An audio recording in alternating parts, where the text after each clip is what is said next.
في حديث أخرى كل أمتي يدخلون الجنة إلا من أبى قيل ومن يبى يا رسول الله من أطاعني دخل الجنة ومن عصاني فقد أبى. Hadratul Mukarramun para alimin ulama, jamaah yang dimuliakan Allah Subhanahu wa taala. Alhamdulillah kita bersyukur kepada Allah Subhanahu wa taala bahwa Allah Subhanahu wa taala ini yang paling terpercaya kepada makhluknya. Yang pertama, kemudian yang kedua baginda Rasulullah SAW, yang ketiga adalah orang tua kita khususnya ini. Tapi cuma sampai di situ, cuma sampai dinyanyian saja, tidak dilaksanakan sholat berjamaah di masjid. Nah ini baru tingkatan ngerti. Tapi kalau orang dikasih paham oleh Allah, pasti ketika mendengar suara azan maka akan lari cepat ke masjid. Ini tingkatan derajat paham dengan ngerti.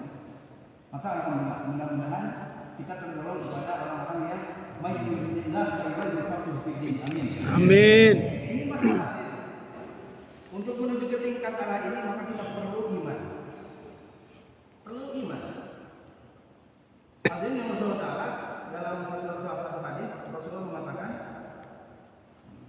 Inna Allah Ta'ala yu'ti dunya ila man yuhibbu wa la yuhibbu wa la yu'ti iman illa man yuhibbu. Jadi Allah Subhanahu wa taala memberikan dunia ini kepada seluruh makhluk, kepada seluruh umat yang dicintai oleh Allah ataupun yang dibenci oleh Allah. Dunia ini dikasihkan oleh Allah. Tetapi wala yu'til iman illa man yuhibbu. Tetapi iman ini hanya diberikan oleh Allah kepada orang-orang yang cintai saja Allah Subhanahu wa taala. Jadi derajat iman ini luar biasa. Tidak bisa dilihat dengan uang. Dan orang yang beriman ini orang yang paling kaya baik di dunia ataupun di akhirat. Mari kita buktikan. Orang yang beriman. Begitu menjelang pagi, menjelang fajar, orang-orang yang tidak beriman lari ke pasar, lari ke kebun, lari ke sawah, lari ke kantor. Tapi orang-orang yang beriman pasti dia akan mengejar kemudian. Karena di situ ada pahala dengan hanya 2 rakaat qabliyah subuh, maka dia akan mendapatkan dunia dan seluruh isinya. Itu bedanya derajat orang yang beriman. Maka mahal nilai imannya, mahal sekali. Maka derajat pahalanya orang-orang yang memperjuangkan iman tadi sudah dikatakan dilipat gandakan satu amalannya menjadi 700.000 kali lipat. Tidak ada amalan di atas itu. Sholat yang tertinggi saja cuma di Masjid Haram, 1 rakaat 100.000 kali lipat. Sholat yang tertinggi. Tapi kalau bagi orang-orang yang dakwah fisabilillah yang memperjuangkan iman, maka 1 rakaatnya dilipat gandakan menjadi 700.000 kali lipat. Ini derajat orang-orang. Jadi hadirin saudara, maka iman amal. Di air putih yang keluar diisi air susu.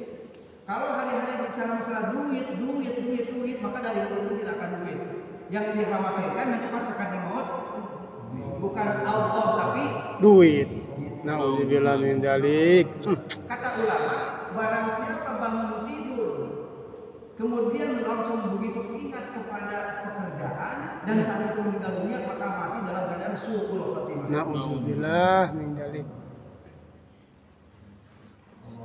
Ini membohongi sulit sekali. Kecuali dengan makanya ulama ada rumus supaya iman kita stabil kepada Allah, stabil gitu. Kalau ibarat listrik itu ngadat terus, maka bicara kebesaran Allah, terus kebesaran Allah. Seperti itu caranya. Kalau bisa maka dalam hadis-hadis itu dikatakan aneh katanya umat Nabi Muhammad ini. Padahal itu kubur sudah di depan, tapi masih ketawa-ketawa. Aneh katanya umat Muhammad ini. Padahal neraka sudah di depan mata, hidup ini masih melengah-lengah saja. Jadi memang betul. Coba kita kalau Ini stabil kalau 25 menit itu. Stabil aja pokoknya. Kalau orang yang istiqomah 25 menit. Sampai Allah Akbar. Ada orang yang istiqomah dengan 25 majelis ini, taskilan itu pada datang sendiri. Jadi aja hal masalah amalan ini. Mungkin bapak-bapak semua sudah pernah mengalami ruhnya daripada usaha dakwah ini. Saya dulu pernah ketika istiqomah pun merasakan, masya Allah, ajib dengan taklim masjid saja, taklim rumah ternyata nurnya ini luar biasa hebat. Sampai pada saat itu ketika istiqomah di dalam rumah taklim itu cuma 5 menit 10 menit dengan arahan yang benar daripada para masyayikh, sampai kemaksiatan hilang dari dalam rumah. Berhenti di taklim maksiatnya datang di mana? Hirup segala macam hirup. Jadi hadirin membukalah maka perlu iman. Jadi jawabannya, dan untuk istilahnya menaikkan iman, kestabilan iman hanya ada satu usaha saja. Sudah tidak ada cara yang lain. Hadirin yang Allah. Jadi yang namanya kita kuliah, yang namanya kita pesantren, yang namanya kita belajar pengajian, itu adalah untuk mengisi wawasan ilmu supaya ibadah kita ini benar kepada Allah. Itu tidak ada jaminan, tidak ada jaminan iman kita naik. Dan sekali lagi iman perlu suasana. Kalau dulu saya waktu di pesantren, yang namanya jaga sholat tahajud bersama, sholat berjamaah bersama, baca Quran bersama, itu bukan sesuatu yang hebat, bukan sesuatu yang biasa itu mah. Tidak hebat di pesantren jaga sholat tahajud, baca Quran, tidak hebat. Itu mah karena suasananya memang suasana pesantren. Tapi Anda akan mengalami nanti suasana yang sebenarnya ketika Anda terjun ke masyarakat. Di situ Anda akan diterima. Makanya banyak orang yang dari lulusan pesantren sudah pulang ke rumah, sholat juga di rumah. Musibah. Ini kenyataan. Saya mengalami sendiri. Lamun terkenal dengan usaha ini, Pak, wallahu a'lam. Beruntung Allah masih sayang kepada saya, sehingga saya tahun 96 dipertemukan dengan usaha ini. Allah, Saya hayatnya di sini ngajinya, rutina. Jangan khawatir, kita sholat berjamaah kadang-kadang sholat berjamaah. Ini yang terjadi ini. Salah siapa? salah saya. Salah saya. Karena belum dakwah. Ini kenyataan seperti ini. Masya Allah, ada yang masalah di sana. Kadang-kadang ada masjid yang baru dibangun bagus banget di sana ada juga.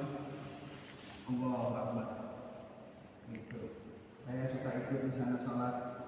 Biayanya kurang lebih habis 500 juta. Renovasi masjid itu. Kadang-kadang saya suka sholat ikut di situ, adzan sendiri. Terus adzan mengulang setengah jam tadi Allah. Kita can ayah ke anak can gitu. Tadi. Dah sampai setengah jam tu ayah wae. Orang tak komat wae sorangan. Hitung-hitungan nama adzan sorangan, komat sorangan, sholat sorangan. Kita merenovasi nama saya 500 juta. Inilah kondisi umat hari ini. Benar. Maka Bapak Sadayana, hadirin yang SWT, kata Rasulullah, malam yahtam bi amri al-samin. Namun jauhi tidak ada pikir kepada orang lain, maka bukan daripada Rasulullah. Hadirin yang SWT,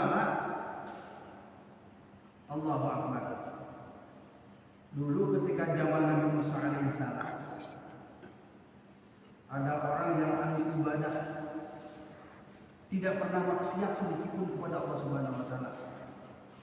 Sedetik pun tidak pernah maksiat kepada Allah. Ahli ibadah. Satu waktu maka usul si hamba ini kepada Nabi Musa, karena Nabi Musa salah satu nabi yang bisa komunikasi langsung dengan Allah. Kalau malaikat yang paling dekat dengan Allah adalah malaikat Jibril. Kalau nabi yang paling dekat dengan Allah adalah Nabi Musa. Karena bisa komunikasi langsung. Naon Jibril mun aya nama. Maka usul si hamba, wahai Musa, coba tolongkan, tanya kepada Allah. Saya ini hamba Allah yang sudah ibadahnya ratusan tahun, tidak pernah maksiat sedikit pun kepada Allah. Tanyakan wahai Musa, apakah saya nanti di surga ini masuk surga yang mana? Oh, Masya Allah, sudah merasa bahwa dia akan menjadi masuk surga. Maka disampaikan oleh Musa kepada Allah, wahai ya Allah, ada hamba-Mu seperti ini, bla bla bla bla, disampaikan. Maka Musa kasih kabar kepada hamba itu bahwa hamba itu yang ibadahnya ratusan tahun tidak pernah maksiat pun sedikit kepada Allah, maka dia akan masuk neraka. Allah. Sampai seperti itu. Akhirnya sumpah Rasulullah. Ini dalam redaksinya begini, layak tiyanna. Ini penting buat kita untuk mempertebal akidah, untuk memperkuat keimanan kita bahwa ini adalah usaha yang hak. Layak tiyanna. Yakin pasti kata Rasulullah akan datang.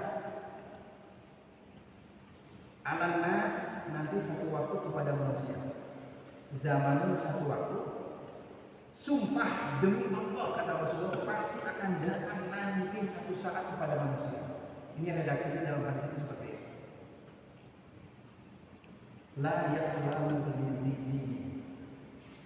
Tidak akan ada pada waktu nanti pada saat zaman itu manusia yang akan selamat agamanya. Seperti sekarang. Ini dengan zaman kita yang hari ini sangat hebat ini, belum tentu iman kita akan selamat dan tentu ada jaminan daripada Allah. Tapi ada orang-orang yang akan selamatkan imannya oleh Allah pada zaman sudah dengan penuh fitnah. Siapa? Illa man farra min qaryatin ila qaryatin kata Rasulullah. Tapi ada orang-orang yang pada zaman fitnah itu, pada zaman yang kata Rasul tidak akan ada yang selamat agamanya pada saat itu, tapi masih ada orang-orang yang akan selamatkan oleh Allah. Illa man farra min qaryatin ila qaryatin. Man di sini man mausul mustaq.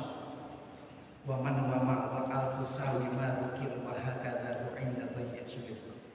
Ada orang-orang yang akan diselamatkan oleh Allah pada zaman yang sudah sangat rusak fitnah. Illa man farra, kecuali orang-orang yang pergi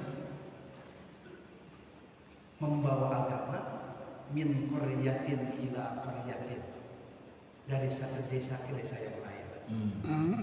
Wa min syahikin ila syahikin, dia pergi membawa agama dari satu kampung ke kampung yang lain, dari satu gunung ke gunung yang lain. Wa min hujrin ila hujrin, ay min jabalin ila jabalin, membawa agamanya dari gunung satu gunung, dari gunung Tangkuban Perahu ke gunung sama Buana. Mau agama kadir teh yang anak-anak.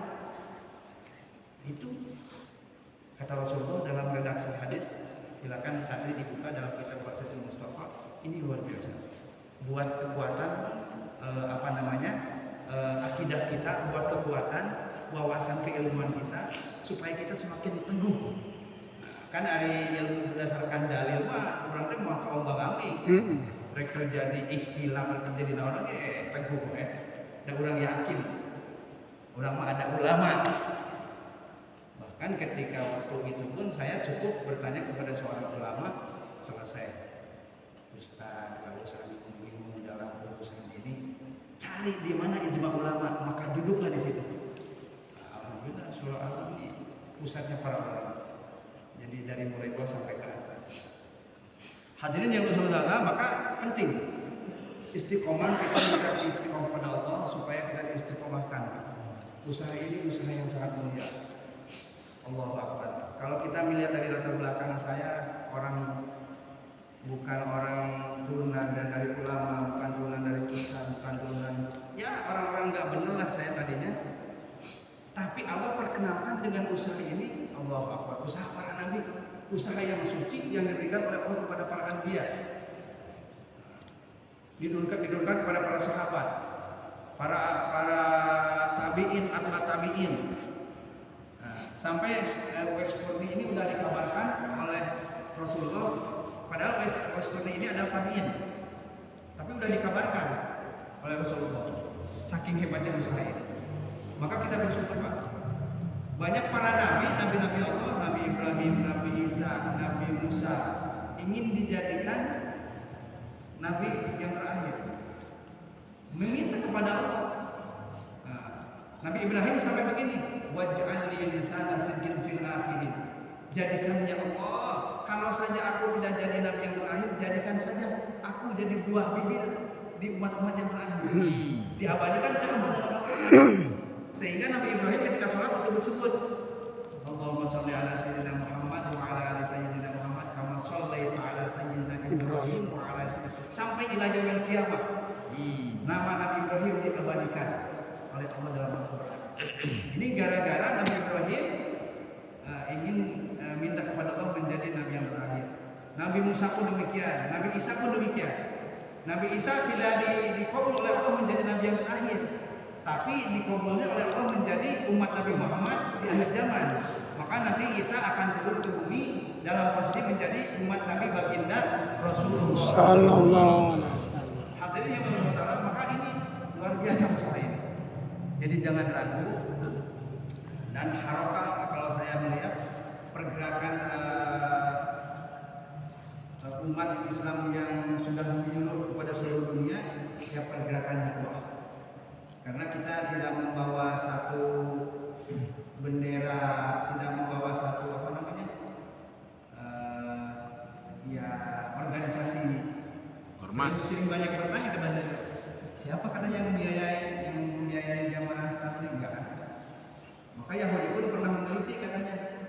Yahudi pun pernah meneliti dari mana ini kas jemaah tabligh, dari mana ini keuangannya. Mereka takut. Betapa kaya sekali katanya orang-orang tabligh ini di dunia. Karena orang-orang Yahudi memikirkannya begini. Dianggapnya kalau kita keluar negeri itu tidurnya di hotel, berapa sekali makan, berapa bayar hotel, kan sangat mahal sekali. Padahal orang-orang tabligh tidur di masjid gratis. Makan aja 5.000 atau 15.000 itu 2 kali makan. Allah, enak deh makanannya. Mungkin seperti itu nanti insya Allah kita berlanjut lagi. Intinya sekali lagi kita sering-sering munajat kepada Allah, nanti malam banyak nangis supaya kita diistiqomahkan oleh Allah Subhanahu wa taala dalam usaha yang mulia ini, supaya dan masih sudah mengarahkan kepada kita. Orang dai ini di Subang, Pak, teman-teman kami yang meninggal itu ajib sekali, hebat sekali. Yang satu paman saya sendiri, Pak Ustadz Ana, meninggalnya lagi sholat Isra. Allahu Akbar. Jadi orang-orang dakwah ini meninggal dunia. Yang satu Pak Sewan, Pak Dari pasti hafal Pak Sewan ini, orang lama seperti Pak. Meninggalnya lagi jalan kaki, lagi keluar 4 bulan jalan kaki. Subhanallah. Cuman duduk sebentar, katanya saya istirahat dulu agak capek. Duduk aja cuma 1 menit langsung meninggal dunia. Subhanallah. Jadi hebat-hebat orang-orang dakwah. Sampai di Combreng Subang ini sekarang dampak daripada Pak Sewan ini, karena dia rumahnya di warung. Jadi kalau ada tamu ke warung itu, tamu seperti kita, wis aja bayar. Allah. Batu Pak Sewan. Sampai begitu. Dampak daripada dakwah akhirnya seperti itu. Nah ini jadi masya Allah. Maka kita tinggal bagaimana kita nanti kita meninggalnya dalam lagi silaturahmi jauhlah. Atau Amin. memang kita sholat Isra. Atau kita meninggalnya lagi mungkin baca Quran, atau kita meninggalnya lagi sholat duha, atau meninggalnya lagi 3 hari, Lagi jauh lah. atau meninggalnya lagi 40 hari, atau meninggalnya lagi 4 bulan. Jadi dakwah memang begitu. Masya Allah, luar biasa. Maka 24 jam ini penuh dengan Quran. Itu aja yang bagus dari Allah Subhanahu wa taala, yang salahnya dari saya pribadi. Yang mendengarkan bagus, yang menyampaikan bagus, tapi yang paling bagus yang mengamalkan. Untuk kesepuan majelis sama-sama duduk dalam kibarat majelis. Subhanaka Allahumma wa bihamdika asyhadu an la ilaha illa anta astaghfiruka wa atubu ilaik.